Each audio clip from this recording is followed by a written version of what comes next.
The Fitnessgram Pacer test is a multi-stage aerobic capacity test that progressively gets more difficult as it continues. The 20-meter pacer test will begin in 30 seconds. Line up at the start. The running speed starts slowly, but gets faster each minute after you hear this signal.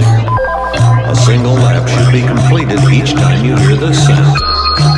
Remember to run in a straight line, and run as long as possible.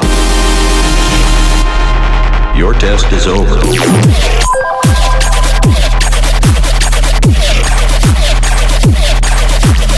Remember to run in a straight line. Your test is over. All right, we are back. We are back. It's episode 4 of the Gym Class Podcast. And I'm already getting comments from people that are like, why don't you call it the PE Class Podcast? Okay, the gym is a room. And listen, I hear you. I throw around the word gym class, gym teacher a lot. I throw it around very casually. Obviously, I go by the angry gym teacher on social media. And I throw it around casually with the hard G. I'm not afraid to use that term. But I do teach my students, like the rest of you, that it is called PE class. It is physical education. And we talk about why we use that term. We don't say gym class, okay? I just don't get offended by gym class. Like if a student comes up to me and they're like, hey, what are we doing in gym today? I'm not one of these teachers that's like, you mean PE? Like I recognize that if a kid asks me that, first of all, they're probably a new kid because most of my students who I've been teaching for a while know that it's, PE class. Mr. Feline is a PE teacher. It's a PE class. So the new kid, like I'm not going to shame them for trying to make a connection with me, like by being curious about what we're doing in class, But I do tell my students at the beginning of the year that this is physical education class, and I would appreciate it if you would call it that. But the podcast is called Gym Class Podcast because I'm taking that term back. I'm reclaiming it, and now anytime a student asks you, what are we doing in gym class today? You can be like, gym class? You must be confused. That's a podcast. Oh, see what I did there? That's a podcast. The name of this class that I teach is physical education. Gym class is a podcast. So that's a dual purpose, right? You're teaching them the proper term and you're also plugging my podcast, which I appreciate. Plugging my podcast to your students. No, please don't do that. Although this is clean. Did I mention that? This is my one clean venture. It's my gift to y'all. I'm keeping this podcast PG, at least trying to. My conversation today with my guest, who I'm going to get into in a second, we get a little maybe a little PG-13 because one of the topics we talk about is horror stories, physical education horror stories. We all have them. We all got stories. And a lot of times they have to do with bodily fluids. Spoiler alert, I won't give too much away. I'll leave it for the conversation. But this is episode 4. Thank you to everyone who listened to the first 3 episodes. And thank you for the reviews. I'm seeing some awesome 5-star reviews come in on Apple Podcasts. That really, really helps. It helps drive traffic for this podcast, especially since it's brand new. Thankfully, I already had kind of an audience on social media, so it was easy for me to convince at least a handful of people to come over here on Apple or Spotify, whatever you get your podcasts from, and give it a listen. But those reviews really help. If you could take just a minute out of your day and leave a 5-star review and just maybe even write a little something, because that helps even more. I really appreciate it. And you can do that on Apple or Spotify. And on Spotify, you can leave comments too. You can answer the poll question. I usually throw up a poll question with every episode. All of that really helps drive the traffic. I really want to build this thing up. I want to keep going with it. I'm committed to it.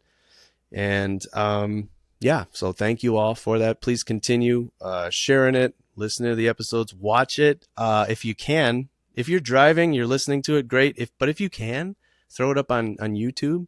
That would help too, because I'm really trying to build up my YouTube page. YouTube is like my Achilles heel when it comes to social media. That's the one that's always lagged behind. I can't figure it out. I can't figure out how to get traffic, how to go viral on YouTube. That's the one that's always stumped me. So yeah, watch these episodes on YouTube if you can. If you're driving, don't watch it. Shame on you. Eyes on the road. How dare you even think about doing something like that, looking at your screen when you're on the road. Sinner. All right. I'm kidding, of course. That was me being a hypocrite because I'm guilty of that as much as anybody. I am stoked about my guest today. He is the PE specialist. That is the name he chose for himself on the internet, on social media, and it is very accurate because he is truly a specialist. This man is an expert in best practices. You've seen his videos on social media. You know how he teaches. He posts a lot of videos of him actually teaching his students, and it's all very helpful, especially if you're a new PE teacher. You got to give him a follow. If you're an experienced PE teacher, you probably already follow him. He is Coach Ben Landers, the PE specialist. Hey guys, there's an echo in the first 30 seconds of this interview because I realized my headphones weren't connected. Just wanted to give you a heads up. It's only 30 seconds. Okay, so be patient. All right, here he is. I am here with Coach Ben Landers, the PE specialist. Coach, how you doing today? I love the mustache. Appreciate it, man. Yeah, I'm doing great. Thanks for having me, man. It's good to be here. Thanks for being here. Now, it's a mustache and I think a soul patch too. Is it the combo? Yeah, I actually had a little something like a little goatee going, but I shaved it this week after picture day because my wife was not digging it, so gotta keep the wife happy. Okay. Yeah. My wife's not a huge fan of the facial hair either, but I'm keeping it at least until Halloween because I have a Halloween costume in mind. I can't spoil it right now.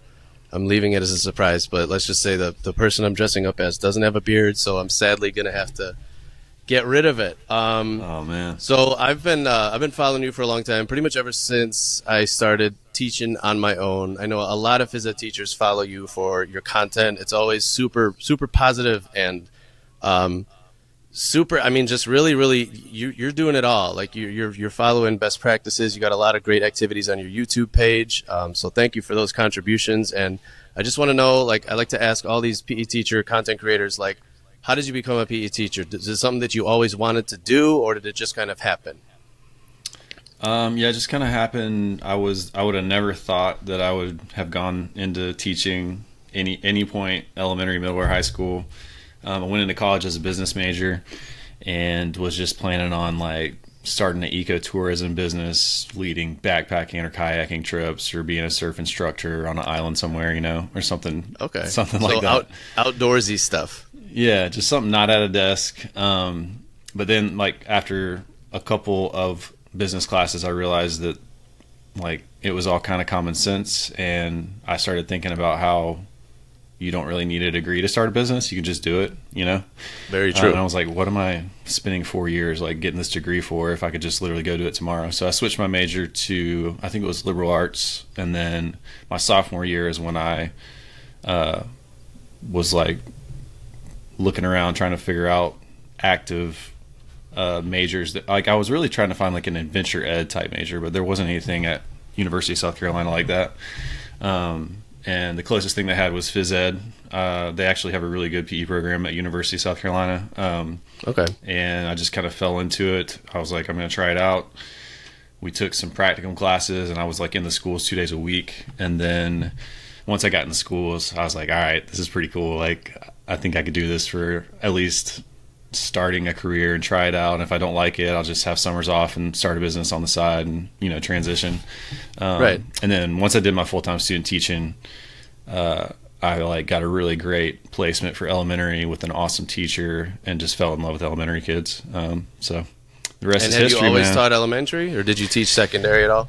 No, just student teaching. And that was enough for me to realize I didn't really love the culture of like the coaching culture that most high schools have to deal with. Like, right, usually, yeah.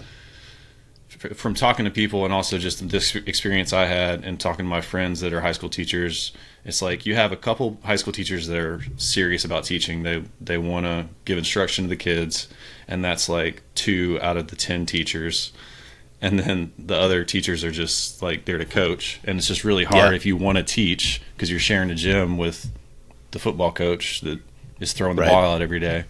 And that's kind of what I dealt with when I was student teaching too. So I got a pretty good experience of what that would be like, and I was just like, man, I don't think I'd be able to thrive in this situation. I dealt with that too. I think that's such a common experience for PE teachers. I did my secondary student teaching at a middle school, and my cooperating teacher was amazing. He was very nurturing towards the kids. You could tell he really enjoyed his job as a teacher. He actually offered me his job when he retired. I said no awesome. because it was like Central Illinois. But I mean, that's the kind of relationship you want to have with your cooperating teacher. But there was this another PE teacher at this school who was just a nightmare. I mean, the kids were so scared of this guy. The parents hated him. The community, I mean, they tried to get him fired so many times, but they couldn't because he had a case full of wrestling trophies. Wow. And I think that's like a very common, it seems like in almost every middle school, high school, you have that one teacher who's like, they're just there because they need a day job, you know, like they're really, their heart's in the coaching, you know? It's hard. It's really hard. And I know like some really great high school teachers, but they would probably have the same story of like, it's just you're sharing space with people that might not be on the same page. And there's just so many more moving dynamics in the high school. Like they get a lot of larger class sizes dumped on them when the schedules don't work out. And elementary, usually it's like one or two teachers and you have a lot more control to design your own curriculum and be in more control of your environment and stuff like that. So that's kind of why I decided to go elementary, other than the kids are so hyped. You know what I'm saying? Like when I saw how pumped they were to be there, I was like, man, dude, you can't beat that, you know? Yeah.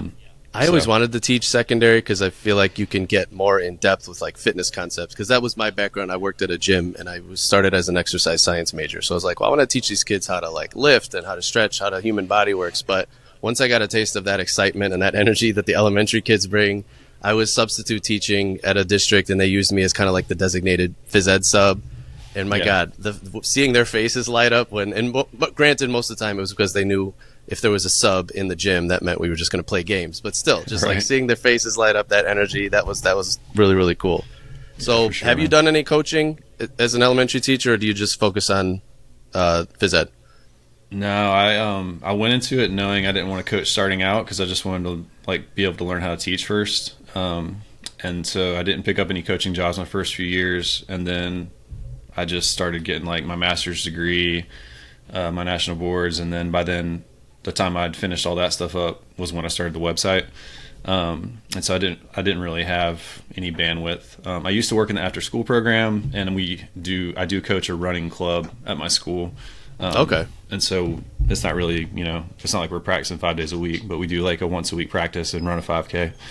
I want to ask you more about your website and like what your favorite units are to teach, but I want to run this by you first. I think I have a solution for the whole problematic coach teacher thing. Okay.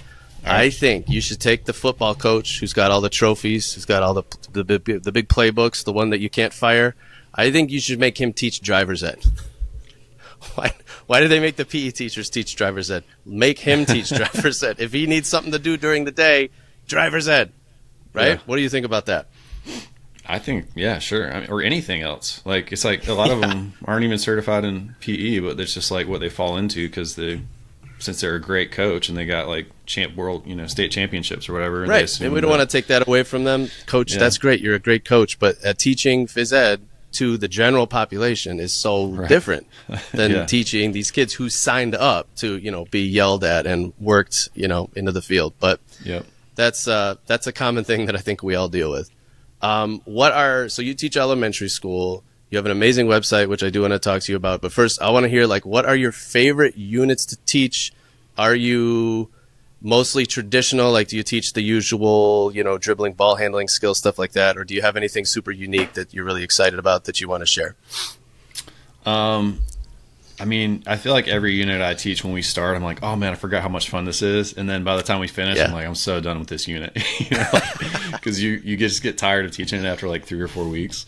That's true. Jump rope is one that I love to teach, just because it's really cool to see the progress of the kids, and it's like so evident them watching how many jumps they can do or how long they can jump over the course of 3 or 4 weeks, and seeing like kindergartner kids jump over a rope for the first time. They lose their minds. Yes. Yeah. Have you seen my bit about that?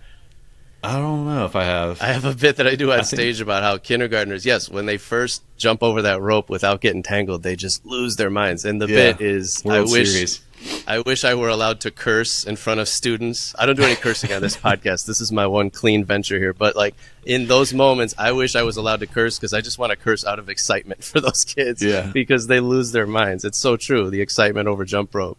Other units that you really look forward to? I know, obviously, you said you get sick of them after a few weeks. We all do. Yeah. What other units do you really enjoy?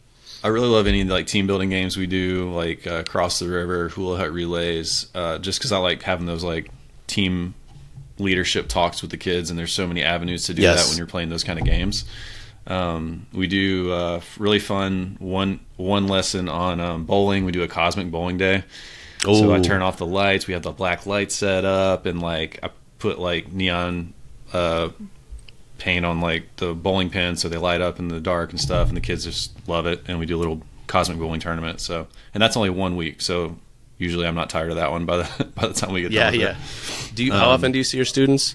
Just once a week. Once a week. Okay. And is it like an hour? 50 minutes. So you at least have some time too. Okay. All right. Yeah. That's, I mean, again, that's pretty common too. It's fortunately, we wish we could see them every day, but that's a reality that a lot of us face. Tell me about your website. People are always like, dude, you only see your kids once a week. I see my kids every day. We have like 150 per class. I'm just like, that's not a good trade-off. Like, no, not at all. You know, not at all. You got to find a happy I would rather medium. have quality over quantity, but right. Yeah, I wish we got it more. You know, maybe one day we'll put some money into health and physical education.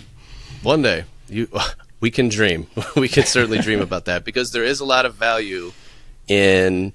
I mean, you were just talking about team building, and I personally, I don't know if this resonates with you. You can tell me if you agree or not. But like, I feel like that is one of the top, if not the top service that we can provide for these students. Like, obviously seeing them once a week, even if you saw them every day, it's only going to be for like 20, 30 minutes. Like, we can't realistically make an impact on their fitness levels. Like, again, we would, that requires daily exercise. It requires diet, but like, we can certainly teach these kids how to work as a team, how to regulate their emotions. What do you think about that? 100%, man. I mean, it's just like the life skills are just as important as the health and fitness skills that we teach the kids. Just how to be like a functional human, how to be a good sport and not like explode every time you lose a game. How to congratulate the other team when they win. Sportsmanship. Yes, exactly. Like high fives. I'm big on the high fives. I force them. I'm like, if you score a goal and you don't high five anybody, it doesn't count. I don't know if that's a rule in your classroom. That's a rule in my classroom. If you forget the high five, no, I'm taking away the goal. How to persevere through hard things. I feel like that's a big one too. Yes. Oh, so good. That is, yes. Could keep going on that one. I want to talk to you about your website, because you mentioned Cosmic Bowling. I think I've seen you post a video about that. You have an amazing YouTube channel. It's the PE Specialist on all platforms, right? That's the name of it. Yep. Except for TikTok. Long story, but I tried to get the username and then I lost my password, and it just, no way. It's like, I can't. You can't get it back? I've emailed their support and stuff, so I'm just the Ben Landers. It's just my name on TikTok. Okay, the Ben Landers on TikTok, but everywhere it's the PE Specialist, and I think you've been doing it for a while. Everywhere else. Yep. How did that get started for you? So I started the website in 2014, and before that, I had just been sharing ideas on like PE Universe, which is like a YouTube. It was like an old school YouTube website, and like PE Central, those were kind of the two first places that, before social media, you could share PE ideas. Yeah, I remember PE Central when I was in undergrad. That was a big resource. Yeah. But in I guess it was like probably 2013 or something like that, I found Joey Feith, who's the physicaleducator.com. He did a keynote at a PE conference, and he was talking about the power of social media for connecting with PE teachers and getting ideas and sharing ideas. And after I heard that, I signed up for Twitter, and then was just like, man, this is so cool. Like, it's like a little window into everybody's gym, and you can see like what the people that actually care about teaching are doing every day and thinking, and they give you feedback on what you're doing. And then I was noticing also that I was seeing a lot of things in like Facebook groups and forums and on Twitter that were having issues and the problems that I felt like I could help with and knew the answer to.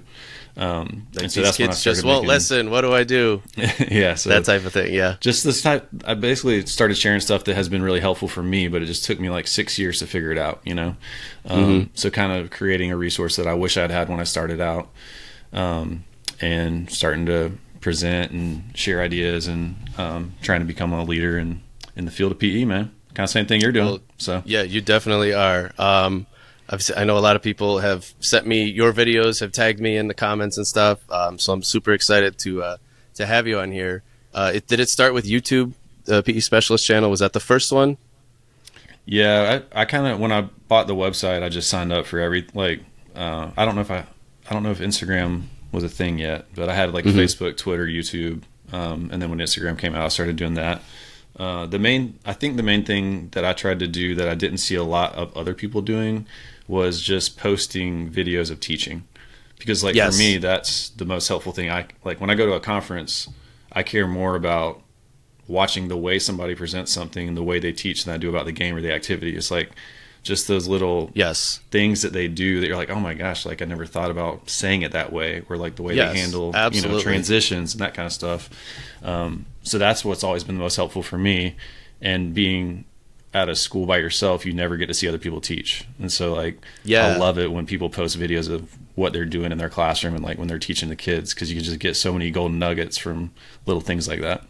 I love those videos where, the camera's on you and you're talking to your students. It's clear that you have strong rapport with them because you can only hear you talking in the video. The kids are never interrupting. Like, do they ever interrupt you? Is there ever a situation where you're like, I got to throw out this video now because you just interrupted me? Or do you just have the magic touch? No, I mean, I'm definitely posting the highlights of what I think will help people, and not the train wrecks when I have to like call for admin support. And I'm also, you need to post a blooper reel, Coach. We need to see a Ben Landers blooper reel. I'm trying to keep my job. But I'm also picking like the classes that I think can handle it. Like I'm not gonna, in my hardest kindergarten class, pull out a camera and a tripod, but in the classes that are like safe for me to be like, hey, I like to share ideas with PE teachers, I'm gonna have this camera out, you guys can just ignore it. And so those are some of my better classes. And of course I'm editing out things that are inappropriate to put on the internet. I've tried that. I don't know how. Do you teach them to ignore the camera? Because whenever I try that with my students, they're waving at the camera, they're doing tricks, they're putting their face in it, they're yelling. They all want to be on YouTube. They all want to be famous. Skibbity toilet, whatever. Right? They want to be famous. The one time I made the video of like the bee in the hallway, the prank, which is that was the first and last sketch I ever made with my students, because I realized very quickly that I can't include students in comedy sketches. I should keep, if the students are in the video, it's got to be educational. But I told them up front, I'm like, you got to keep looking that way. I can't put your face on social media. And like 2 or 3 of them couldn't resist. They turned around, looked at the camera. I had to blur it out and stuff. One of my favorite videos, I think you just reposted it recently. It's you talking to, I think, second grade about shoe tying. Yeah. And you're like, Coach Landers will not tie your shoes. Is it second grade? That's the cutoff for you? Yes. I stopped. So I taught kindergarten, first grade, and in first grade especially, I'm like, this is how you do it. You watch what I'm doing every time I tie it. I used to actually have a video of me tying a shoe like close up on an iPad, and I would just like put it on the side and be like, yo, just replay this video until you get it, and then they would just replay it. That's really smart. We lost PE teachers listening, there you go. Technology, the power of tech. I talk all the time about the power of technology. If you have a spare iPad, put that video down. The kids already know how to use the iPad. All they got to do is hit play, and then they can tie their shoes. What was like? Yeah, that's always a popular one because everybody has a different opinion about when you should stop tying shoes. So it gets a lot of conversation going. Have you ever been scolded by people who are like, why don't you just tie their shoes, the poor things? Have you ever gotten comments definitely. Like that? Or people are like, some kids have disabilities, or like they're, whatever. I'm like, dude, of course I'm going to tie somebody's shoes if they have a disability. Like I'm not going to tell a student that has a learning disability that they have to learn how to tie their shoes. But the commenters always assume the worst. It's always the general rule is second grade, you need to learn how to tie your shoes, find a friend, or tuck them in. And I think that's good, and that's good for them to learn how to help each other with that too. So that video went viral. Any videos that went viral that were surprising for you? Like, why did this go viral? Didn't expect it to happen. I'm like so bad at actually looking at the numbers of stuff like that. No way. Teach me how to do that. Teach me that discipline. I am obsessed with the numbers. You're telling me you don't check the analytics at all? I mean, I'll like see just I'll see like, did anybody like this or save this one time, and then I just don't look at it again. And then like at the end of the year, I'll see like what my top 10 videos are. Dude, you are zen. I need you to be my mental health coach, because that is a pit you can fall in on social media. You just got to post and ghost, man. I don't have the time. Keep doing that. Post and ghost. I've never heard that before. Yeah. Coach Landers, post and ghost. I'm posting this clip. I hope this clip goes viral, but I'm not going to check. I am just going to post and ghost. Sorry, I'm unlocking my iPad here. You want to be aware of what is resonating with people, but a lot of times I think the stuff that goes viral is because there's like that shoe tying thing. It's because of the controversy of people having different opinions. It's like, I'm not going to make more controversial content just to try to like get more views. You know what I mean? Because it's not the most helpful thing I can do. And it's bad for our collective mental health as a nation. So cheers to you for having that level of self-control, that level of zen. That's awesome. I want to move into a segment here. So it's called Phys Ed Horror Stories. And I realized that Halloween is next month. I should have saved it. Maybe we'll do it again around Halloween. But we've all got horror stories related to our jobs, because we face a lot of difficult things. People think that PE teachers have the easiest job in the building. And in some ways, maybe we do. You know, I don't know about you, but like, I don't have to deal with parents very much.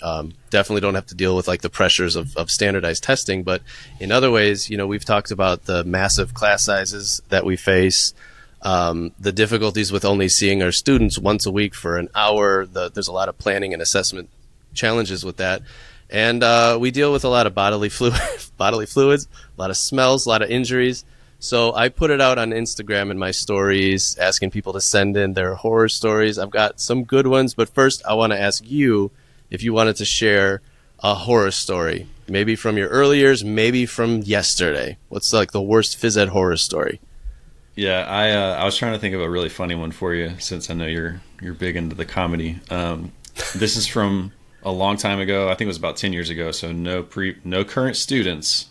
This was a long time ago. They're grown now, actually, so you can talk about it. Yeah. When me and Marcus, my like best friend that helps me with the PE specialist website. So if you like ever go into our contact page, he'll be the one that responds to you.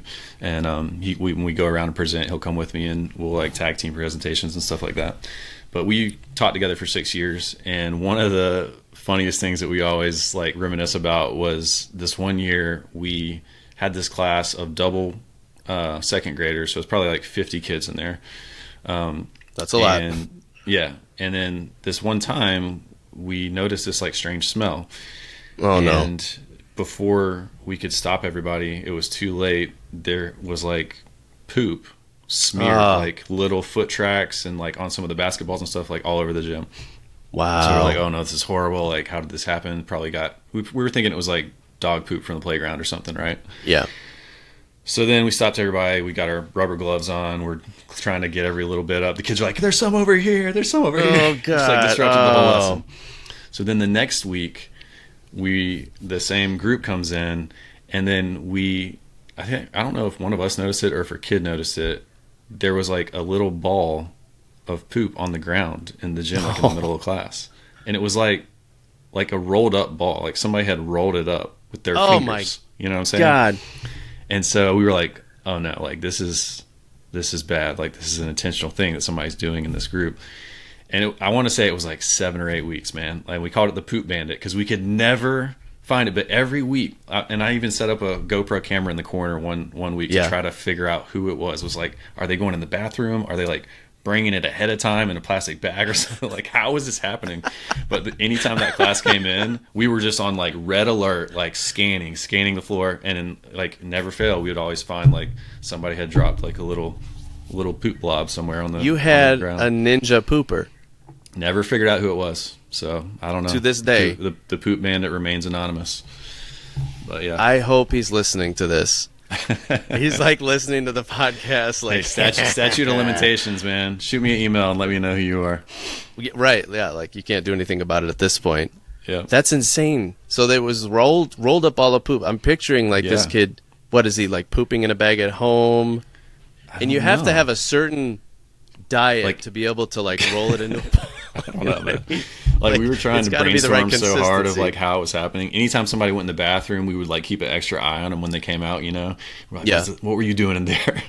But wow, yeah, we never figured it out. So All right. So Unsolved lots of stories mystery. about poop. I mean, I have a poop story. We all have a poop story. PE teachers, we deal with poop, and that's like I don't think classroom teachers necessarily have to deal with poop as much as we do, and that's not something we expect in college. There's no class for dealing with poop. But just a few years ago at my school, we had a kindergartner who was one of these kids who would elope. I love that word. I don't know if do you use that word at your school when they just try to escape? Run away? Yeah, They run away. I think it's the most adorable word ever, but it's also like scary because, in today's day and age, you can't touch them, you can't grab them, you can't carry them. Like you're not the parent, so you kind of just have to like let it happen and lock the doors and lock the gates and just try to funnel him back into the classroom. So he was in kindergarten, and there was a day when his class was in the gym. He wasn't there, which was pretty common because he had PE at the end of the day, and by that point he had usually escaped and parents came to pick him up. But he happened to come into the gym with a massive load in his pants. Coach, I'm talking like if you have kids, right? So the goose egg in the back of the pants. He's walking like Donald Duck, like he can't walk straight, and you can see it and you could smell it. The smell was absolutely horrid. Like when he finally walked into the gym, the smell had already been there for like 10 seconds. So he walks in, of course, followed by the assistant principal because she had to follow him around everywhere. I see the massive load. I smell it. He just immediately joins in with the activity. Like nothing. The assistant principal's not aware? No, well, she's aware. Everybody's aware. All the kids are aware. But at this point in the school year, they're all like, what are we supposed to do at this point? He pooped his pants. And I look at her, and I'm looking at him with these juggling scarves. We're doing scarves. He's got two of my scarves with his hand, and I'm just so grossed out. And I look at her, and I'm like, does he have to be here? Do you see what I'm seeing? She's like, yes, I'm aware. His mom's on the way. Just let him play with the scarves. That is wild. They let him stay in there. They just let him stay in there. That would never happen at my school. They would just take him out. That's crazy. Well, mom was on the way, but again, like we just had to wait for her to come get. So, I mean, it was like maybe 10, 15 minutes. He's in the class just participating with just massive load in his pants. He finally leaves.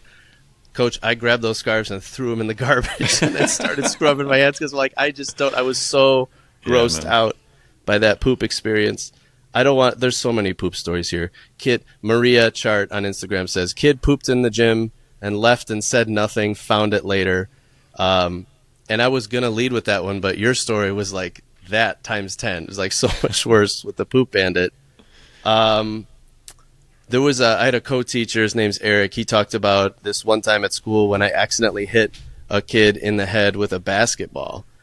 And mom called the principal, and this was his first year, so you can imagine how scared he was. Has anything like that ever happened to you where you had like an accident that maybe you caused and then you got in trouble for it? Because that's terrifying.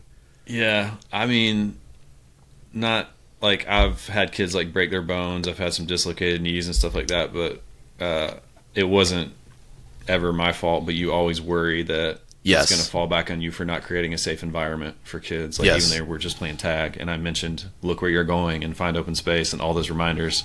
But I mean, stuff happens, man. You see 500 kids a week. Absolutely. You're going to have injuries. Stuff happens, but you do always end up feeling responsible, especially when the parent, I always gets call mad. Like anytime that happens, I always call after school and just say, hey, I just want to check on them. This is what happened. Really sorry. Let me know if there's anything I can do to get them back active in PE when they come back. That's smart. To make sure I kind of show them that I care about the kids. And PE teachers listening to this, take notes, call the parent. It's not a fun conversation. You might be nervous, but it's always better just to keep them in the loop. My kids' school is amazing at that. They'll call us like if my son bumps into another kid and falls, they'll call us. They'll call us if he gets scratched. I've always been pretty bad about that. I should be a lot better at it. I had two kids collide in my first year at my current school. We were playing a tag game, and it was a 5th grade class. These two kids collided, didn't see each other. One of the kids was about twice the size of the other kid, and I'm not exaggerating. You know how 5th graders are. There's just a wild level of variance there. And this other kid, the smaller kid, went down, hit his head, and within like an hour, he was in the nurse's office puking. So it was definitely like concussion symptoms. Yikes. And mom was very upset, but I called her. But again, you got to cover your bases, and even when you do, sometimes the parents still get upset. But like that's the thing about our class. Like we deal with these injuries, and that's what the classroom teachers don't think about when they're like, "Oh, you have such an easy job. You play games all day." You know what I mean? Yeah, I feel like I don't know. I'd be interested to know what I don't think my teachers at my school have that same mentality. Like I feel like none of them would want to do what I do. I don't know. No, with you, they better not question you. Obviously. Well, I'm just saying, like, I feel like for me, PE is a perfect job, but for many people, like, they would hate to be on their feet all day doing push-ups with kids, running pacer laps, and like playing games, and you know what I'm saying? Like, I just think, like, there's like subs in our district that'll like sub anything but not PE, you know? Because like you got to be a special kind of person. Yeah, you got to know how to manage the chaos. Yeah, and you got to want to be active too. All right. So this one horror story that was sent in by user Robsy11 on Instagram. I had a kindergarten student with braids and beads in her hair. She ran into the wall, and a bead got embedded into her forehead. Holy cow! Those beads pretty fast. That was my first thought. Like, how fast was she running to get a bead embedded into her forehead? It's wild seeing. Like, I remember when my first year teaching, the first time you see a kindergarten kid like smack into a wall or like hit the floor so hard, but then they're so light that they're actually okay. Like, they just like pop right back up. Like, the first time it happened, I was just like, this kid's going to the ER, you know. But then they just like popped up and kept on playing because I didn't have if kids it was at that me, time, so I'd had never be seen in the that ER. Before. Yeah, right. Exactly. Like that's a daily occurrence in my classroom. Like when I see a kid go down and you hear it, like you hear that thump. It's like a car accident. It's like a pit in your stomach. You're like, oh my god. You look over, and I think to myself, if that was me, my ACL is gone. My ACL would be on the other side of the gym right now, just gone like that. But then, like you said, kids are resilient. They're light. They get right back up. They might have like a little tear wipe away, but then they just want to get back into the game. So, and that's another advantage, I think, of working with elementary kids, because you don't always see that at the secondary level. Yeah. They want to milk everything. Yeah. They want to sit out. Yeah. I never had injuries with those beads, but the scooters, do you get students getting their hair tangled up in the scooter? Because that's pretty terrifying. So I used to have a lot of injuries before I realized to put the hands inside those little like guard things, because I thought they were handles. Guards. Yeah. The handles, the finger guards. The kids used to hold on the outside of those, and so anytime they tipped over, they would just smash their hands. It took me like 5 years to figure that out. Same. I sent a lot of kids to the nurse for the scooters until I figured that out. That was one of my first viral videos. Because it took me a while too to figure that out. I used to tell the kids, hold on to the handles at the side because they look like handles. But then I realized, and I don't even know where I found it out, but I realized that you got to put your hands inside to protect your hands. And that was one of my first viral videos. People in the comments were like, well, that would have been good to know 20 years ago. Right. Like, I kept smashing my fingers all the time. But yeah, if you keep your hands inside those little handles, then they're not handles anymore. They're finger guards. But what I'm referring to, and I do have what I do to, I'm referring to hair getting tangled up in the scooter, which is very scary. I'm always grossed out because I immediately think of the movie Hostel, I think. Have you ever seen it? I haven't seen it. There's a really nasty scene. So this is fitting because we're talking about horror stories. There's a scene where a guy's going after a girl with like a circular saw, and her hair gets tangled up in it, and it's really gross and really bloody and nasty. But that flashes in my head anytime I see a little girl stand up and she's crying and the scooter's attached to her hair, and I'm like, oh, come over here, you poor thing. And it always takes me forever to try to unwind it. Has that ever happened to any of your students? I only let my kids sit down on them, so we usually don't have that issue because I don't let them. So I do swimming. I do scooter swimming. So we do have the issue, but I always tell them to tuck their hair into the shirt, tie it back, put it up into their hood, stuff like that. You live on the edge, man. That's living on the edge right there. It is, yeah, it is. A lot of fingers too, because when you're swimming, you got to use your hands. I can't remember who posted this, but it was like they were doing the parachute activity, and they had every other kid was on a scooter on the parachute. So like holding, so imagine you're doing a parachute with 20 kids. 10 of the kids are on a scooter, or maybe it was every 2 kids or something like that. And so the kids on their feet are like going in a circle, rotating the parachute, and the kids on the scooters are just like hanging on, and they're like, wow. And I was like, when I saw that, I was like, dude, that looks so fun, but I would never try that, because like I know somebody would just like break their nose or just get severely hurt. I'm trying to picture it. So they're sitting on the scooter, holding onto the handles like for dear life. I think they were sitting or kneeling, and yeah, so the other kids are running in a circle, and then the kids on the scooters are just like centrifugal force, like that ride at the fair that's like the UFO ride, where they're just like, whoa, and the gravitron, like, just trying to hold on. Yeah, the gravitron. That's a horror story in the making. That could also be really fun. I feel like I'm picturing like that one kid letting go and just going flying into the bleachers. Dude, it would be core memory for sure. Like I wanted to try it, but I was like, nah, somebody's gonna get hurt, and how can I core explain memory this to the parents if it actually happens? It's obviously core memory, but also probably a phone call to mom and dad. Like, hey, we crashed not into worth the the wall, risk. and we got a plastic bead embedded into our forehead. This other story, so Ethan sharing on Instagram. This is not related to poop, or it is an injury, but he said a plastic bat broke and cut a kid's eyebrow, and there was so much blood, I thought he lost his eye. Have you ever had equipment break like that?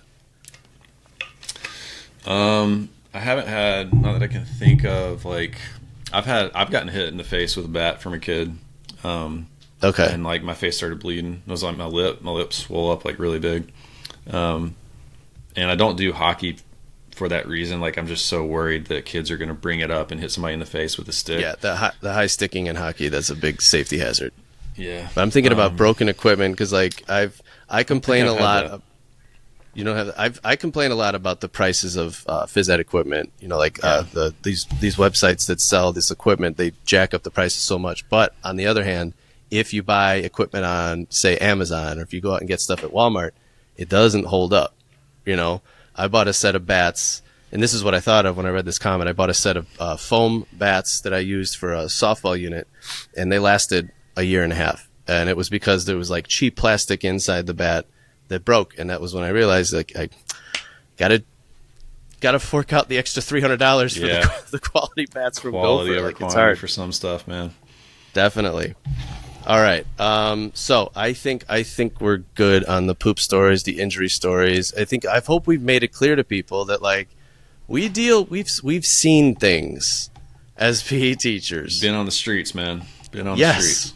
We have. So next time you think that we have it all nice and easy sitting in our office during parent-teacher conferences, not being harassed by parents, just think about all the blood and bodily fluids that we have to deal with as phys ed teachers. All right, I want to go into our next segment. So I do this thing. I was not an athlete growing up, just a little bit of my background. I was very much like a nerdy theater type kid. I played like a little volleyball in high school, and I wrestled in college, but I was not an athlete. I was definitely more of the nerdy type. Obviously now I'm in this fitness field. People look at me like I'm this like fitness influencer. I'm not. I literally am just a regular guy, still a nerd at heart. And I get comments from people who are like, I appreciate that about you, because it feels like you're trying to bring, the nerds and the jocks together. And I embrace that. I think that's, if that's my legacy, great. I love it. So I try to do this. I do this segment called Nerd Alert, where, I talk to, guys like you who are into sports, fitness, teaching kids how to move, how to exercise. I want to know about the nerdy side of Ben Landers. So I'm going to turn the floor to you. I want you to rant about something that you are a total nerd for. So go ahead. What is Coach Ben Landers nerding out for today? So this is more, I'll share 2 things. Right now I'm reading through the Lord of the Rings trilogy with my 7-year-old. And it's like so nostalgic because my dad read it to me when I was a kid around that same age. Like we finished The Hobbit, we just finished Fellowship of the Ring, we're starting 2 Towers this week. And I'm not like, I don't have like a tattoo of like J.R.R. Tolkien on my arm or anything, but like I do really love like Chronicles of Narnia, Lord of the Rings, like those really classic stories. And so like getting to do that with my kids is just like a really cool thing I'm experiencing right now. Probably my biggest thing that I do on the side is just trying to plan adventures on the river or hiking or backpacking or camping.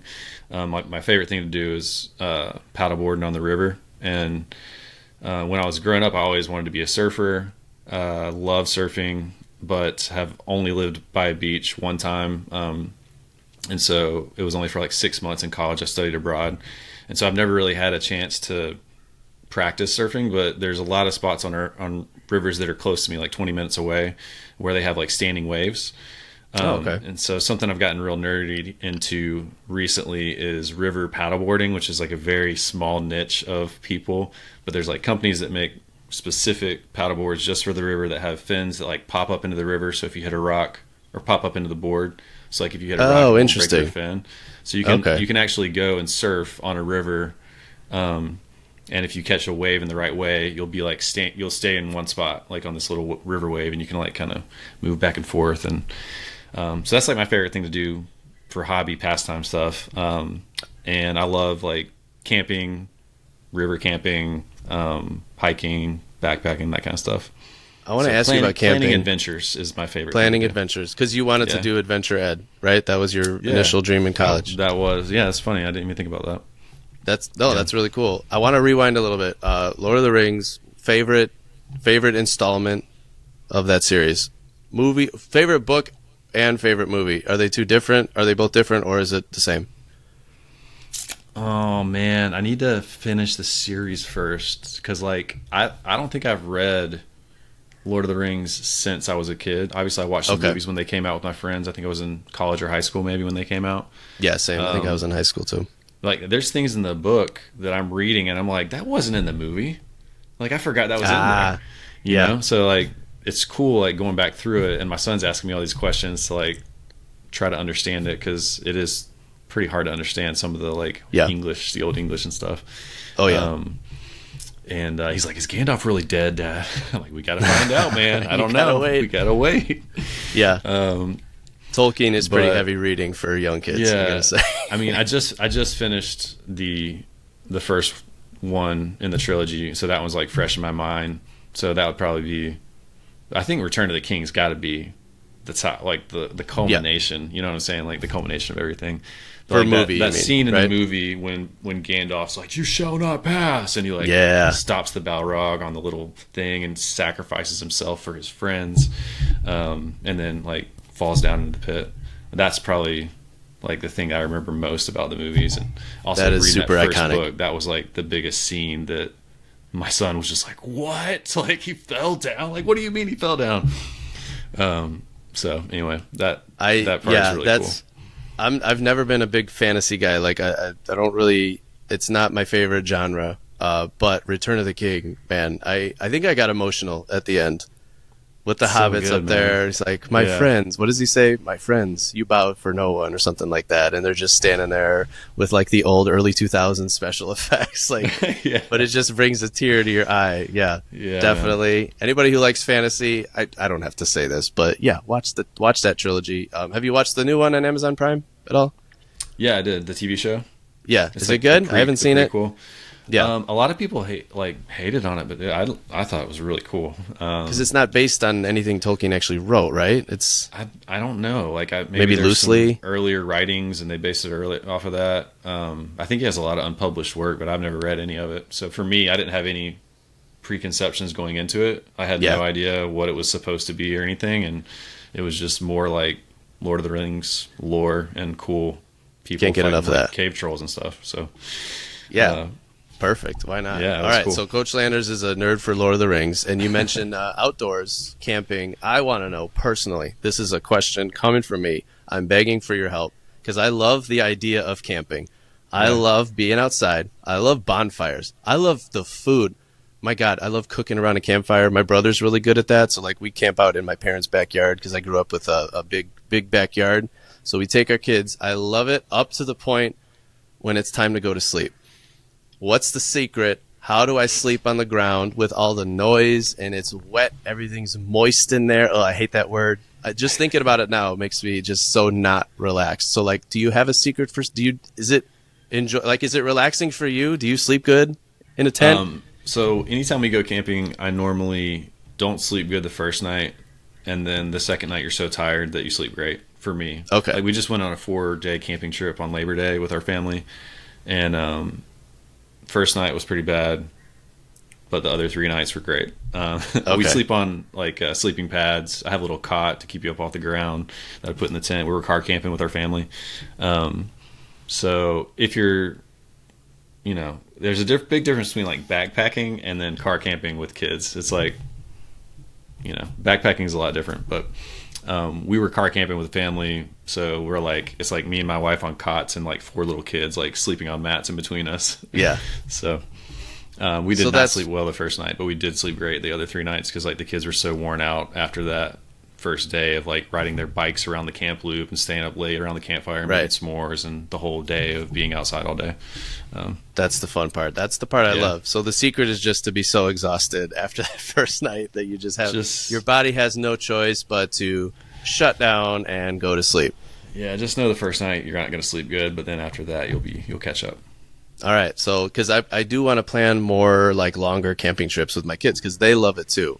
But like I said, I'm at the point now where I'm starting to like dread it because I'm like, I just need to sleep because I don't even sleep good in my own bed these days. I don't know about you, but I'm going to be 40 next year, and I just miss the days when I could sleep for 10 years. You know what I mean? Yeah.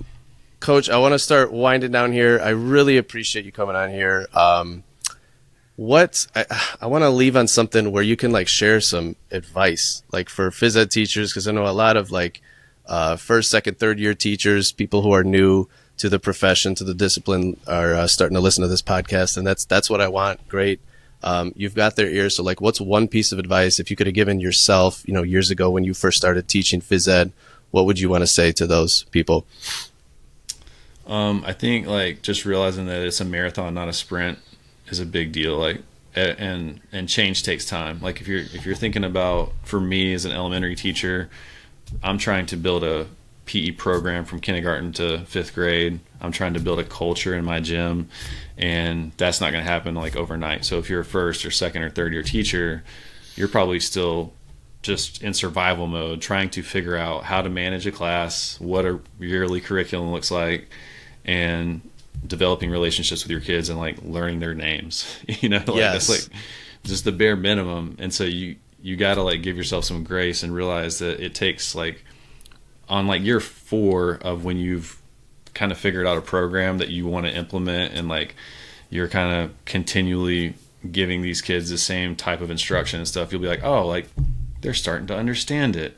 And then you're going to know their names, and like you have their siblings and their parents know you, and you have a relationship.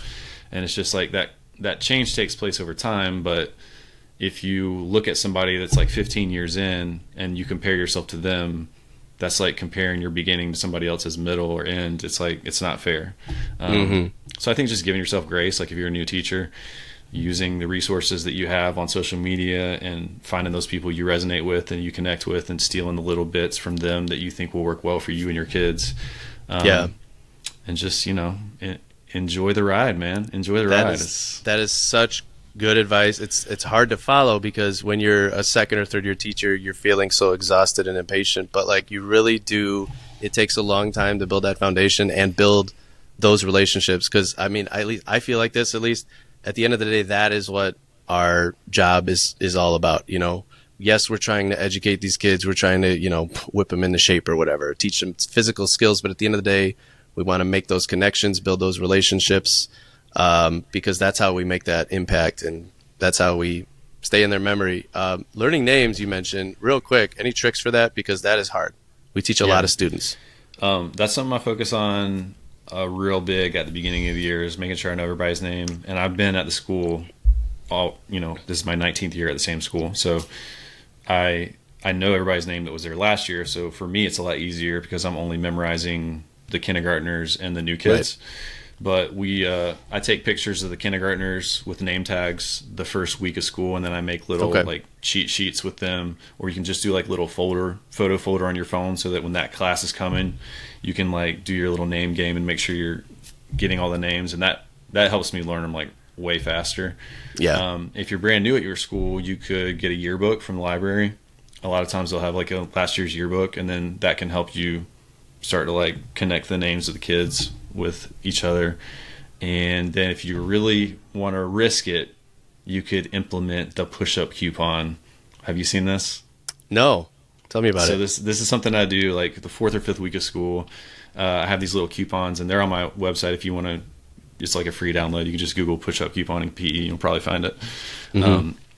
But anytime I call a kid by the wrong name, they earn a push-up coupon, which says your PE teacher owes you 5 push-ups. Oh. So they can save it and use it whenever they want. Like if I'm in the middle of instruction, they're allowed to come just like hand it to me and I have to stop and do 5 push-ups. Oh, it's like a Money in the Bank WWE type situation. I love that. And I also use those for like incentives in my little prize box. So like if a kid wins a Foursquare tournament, they can pick like a bracelet or random stuff, and they'll almost always get those coupons because they love like walking down the hall and just being like bam, or like in the cafeteria if they see me in the cafeteria and there's like 100 kids watching. They like feel so powerful when they like make me do 5 push-ups. Can they use the coupon on other teachers? Because that would be hilarious. No, I don't think I could get that buy-in from my staff. Unfortunately, it has go to up be to PE. like the teacher who's a year away from retirement, who can barely walk. You're like, you owe me 5 push-ups right now. That's awesome. Yeah, no, I've never heard of that. Would never do that. Folks, definitely go download that push-up coupon. Have you ever used Plickers before? Yeah, I used to use it a lot. I don't use it as much now, but I'm pretty familiar with it. Just since we're talking about names, I've found that Plickr, I mean, it's a great tool for assessment, obviously, but also for learning names, because once you create an account on Plickers, when a student holds up that little QR code and you scan it with your iPad or phone, whatever you're using, their name pops up like right next to their face, right there. So I found that's been super helpful for me. Like those kids, because for me, I can learn like half of their names pretty quickly. It's that other half that sometimes takes like the whole year, but using those Plickers really helps me fill in those blanks for the names that I just can't seem to remember. So if you're listening to this, struggling with names, all the tricks that Coach mentioned are awesome. You got to say the names, you got to write them down, you got to get to know the kids, and then don't be afraid to use technology. So we've been talking for a while here. I want to respect your time. I want you to plug your website. So it's the phys-ed.PEspecialist.com, right? Yep. Okay. dpspecialist.com, and we got a lot of free resources and cool videos and management strategies and stuff like that. So really, whatever amazing stuff. I mean, we might have something to help out. Yes, you've got lessons, strategies for classroom management, building connections with kids, some really cool units. I mean, awesome. And it's all free. So that's like super generous. This is what I love about teachers. I think teachers are the best of us. When I say like collectively, humanity, philosophically speaking, just all the stuff that you've donated and given away for free is awesome. So I appreciate, and I'm glad you didn't go into business, because I don't think you would have been a very good businessman, because you're just giving away all this stuff for free. You know what I mean? I think your business would have gone under. We do have some paid products, but yes, we do have a lot of stuff for free as well. But you're probably not making disclaimer stuff. Yeah. Okay. No, that's fine too. And I'm sorry. That's fair. You should get compensated for that stuff. But again, there's lots of good stuff on your website, the YouTube channel, social media. Give them a follow. And I really appreciate you joining me today. Thank you for doing this. Thanks for having me, man. It's been a pleasure.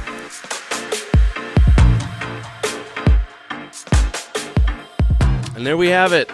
Coach Landers. Man, I felt bad at the end there. I was trying to make a joke, but because he talks about how he wanted to go into business.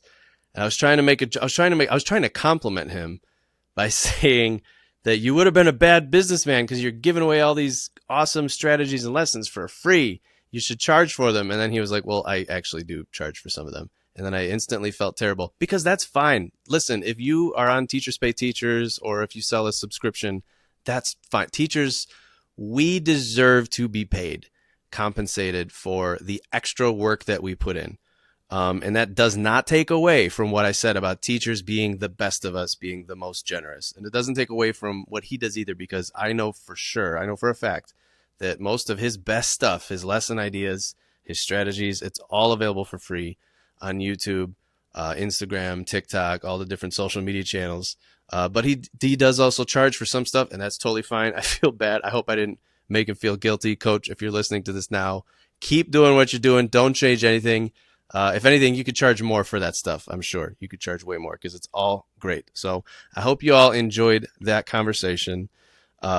Please tune in, keep tuning in. Please go leave me that 5-star review if you haven't done that yet.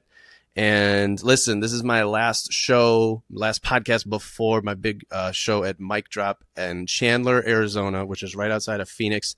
So this is my last plea for you to please come to that show, buy a ticket. Please buy a ticket ahead of time. Because, man, I look at those pre-sale numbers and I lose so much sleep. I stress out so much. I need to get to the point where I don't stress so much, but like these shows don't always sell well. It's on a Sunday. So please go, if you can go, buy a ticket now, please. And then please share with somebody. Invite a friend. If you know anybody who's in Phoenix, Arizona, come to the show. It's a great time. I mentioned that this podcast is my clean venture. It's PG.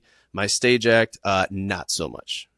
Not so much. So if you want to see the more down and dirty R-rated side, I talk about my personal life. I used to be a clean comedian. And that's a big selling point if you're a comedian and you can work clean, do clean material, which I still can. I just don't enjoy it as much because here's the thing. Working with kids, being a teacher, as we found out today in this podcast episode, we talked about a lot of poop, lots of poop, bodily fluids. It's not clean. Right? Like working with kids are not clean. They're dirty. They're blue. It's blue material. And, when I'm on stage, I talk about that. I talk about my personal life, my family life. My wife and I, we had our kids, we used the IVF process. I have a whole bit about that. If you know anything about that, that's not clean either, folks. So, if you want to see that side of me, come to my show. And if you're not in Phoenix, sign up for my email list. Let me know where you are. And then when I am coming to town, I will send you an email. And I promise not to email you for any other reason because I hate spam just as much as the rest of you. So, again, thanks for tuning in. AngryGymTeacher.com for tickets, tour dates, everything else. Make sure you go follow Ben Landers, the PE specialist. And that's it. We'll see you next week. Get ready. Start.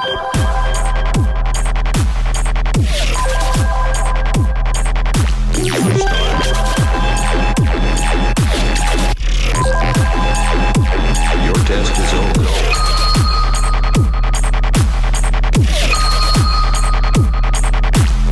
Remember to run in a straight line. And run as long as possible.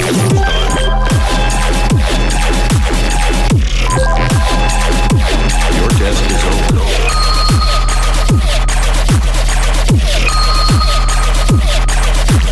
The Fitnessgram Pacer test is a multi-stage aerobic capacity test. A single lap should be completed each time you hear this sound.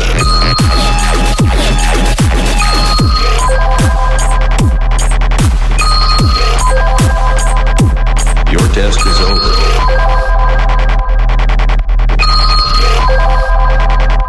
Your test is over.